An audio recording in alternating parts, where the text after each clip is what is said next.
সালাতি ওয়া নুসুকি ওয়া মাহইয়ায়া ওয়া মামাতি লিল্লাহি রাব্বিল আলামিন। এখানে মহান আল্লাহ রাব্বুল আলামিন বলছেন, নিশ্চয়ই আমরা যে কোরবানিটা করতেছি, আমার কোরবানি, আমার নামাজ, আমার জীবন, আমার মরণ সবকিছু কার জন্য?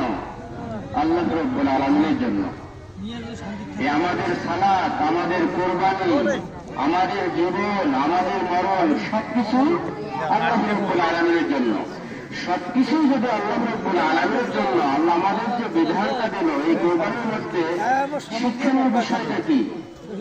শিক্ষণীয় বিষয়ের মধ্যে একটি বিষয় হচ্ছে, আমাদের এই কোরবানির মাধ্যমে আমাদেরকে তাকওয়ার পরিচয় দিতে হবে, আমাদের তাকওয়া অর্জন করতে হবে। আরেকটা শিক্ষণীয় বিষয়, এই কোরবানির মাধ্যমে আমাদের আল্লাহর ভালোবাসা লাভ করতে হবে। সম্মানিত উপস্থিতি, শুধু তাই নয়, মহান আল্লাহ রাব্বুল আলামিন সূরা হজের 37 নম্বর আয়াতে আরো আল্লাহ বললেন, এবং আরো অন্যান্য সূরার মধ্যে আল্লাহ রাব্বুল আলামিন বললেন, হে আমার বান্দারা, তোমরা শোনো, আমি তোমাদের কাছ থেকে আমি গোশত চাই না, আমি তোমাদের কাছ থেকে গোশত, মাংস, কোরবানির কিচ্ছু চাই না। মূল কথা সবসময় বলি, যেটুকু সময় একটু কম, আমি তোমাদের কাছ থেকে কিচ্ছু চাই না, শুধু চাই তোমাদের তাকওয়া, তোমাদের ভালোবাসা, তোমাদের ঈমানের শক্তি, আমি এটাই চাই। কিন্তু আমরা সেটা আল্লাহকে দিতে পারি কি পারি না, নিজের বিবেকের মধ্যে বা নিজের বিবেককে প্রশ্ন করলে আমরা অ্যান্সার পেয়ে যাব এই কোরবানির মাধ্যমে। আমরা এই কোরবানিটা আমরা এই কোরবানির মাধ্যমে আল্লাহর ভালোবাসা কতটুকু অর্জন করতে পারবো। সম্মানিত উপস্থিতি, আমরা সকলেই জানি কোরবানির নাম কোরবানি, কিন্তু কোরআন ও হাদিসের মধ্যে কোরবানির আরো অনেক নাম আছে, নিম্ন 5টি নাম আছে।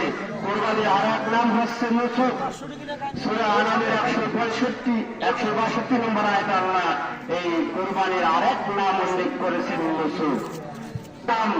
আমরা হয়তো সকলেই জানি, 70টি সূরার মধ্যে আল্লাহ রাব্বুল আলামিন বলছেন যে সূরা কাউসারের মধ্যে আরেকটি নাম উল্লেখ করেছেন যে নাহর। যাই হোক, সম্মানিত উপস্থিতি, মূল কথা হচ্ছে আল্লাহ রাব্বুল আলামিন সূরা কাউসারের মধ্যে বলছেন, এই কাউসারের মধ্যে আল্লাহ উল্লেখ করছেন যে তোমরা আল্লাহর ভালোবাসা অর্জনের জন্য কি করো?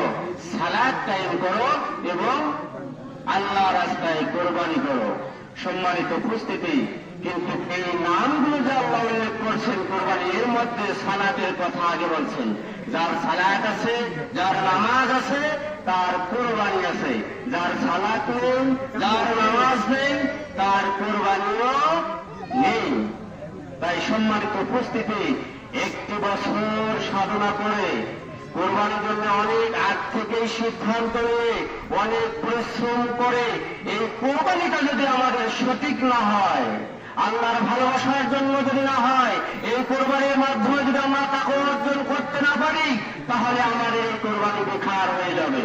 তাই সম্মানিত উপস্থিতি, আমাদের প্রত্যেকটা সেক্টর, প্রত্যেকটা আল্লাহর ইবাদতের মাধ্যমে আল্লাহর ভালোবাসা যেন আমরা অর্জন করতে পারি, এই সিদ্ধান্ত প্রত্যেকটা ইবাদতের আগে আমাদেরকে গ্রহণ করতে হবে।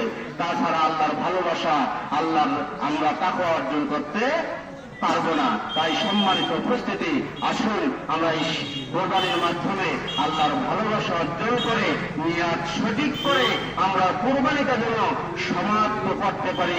আল্লাহ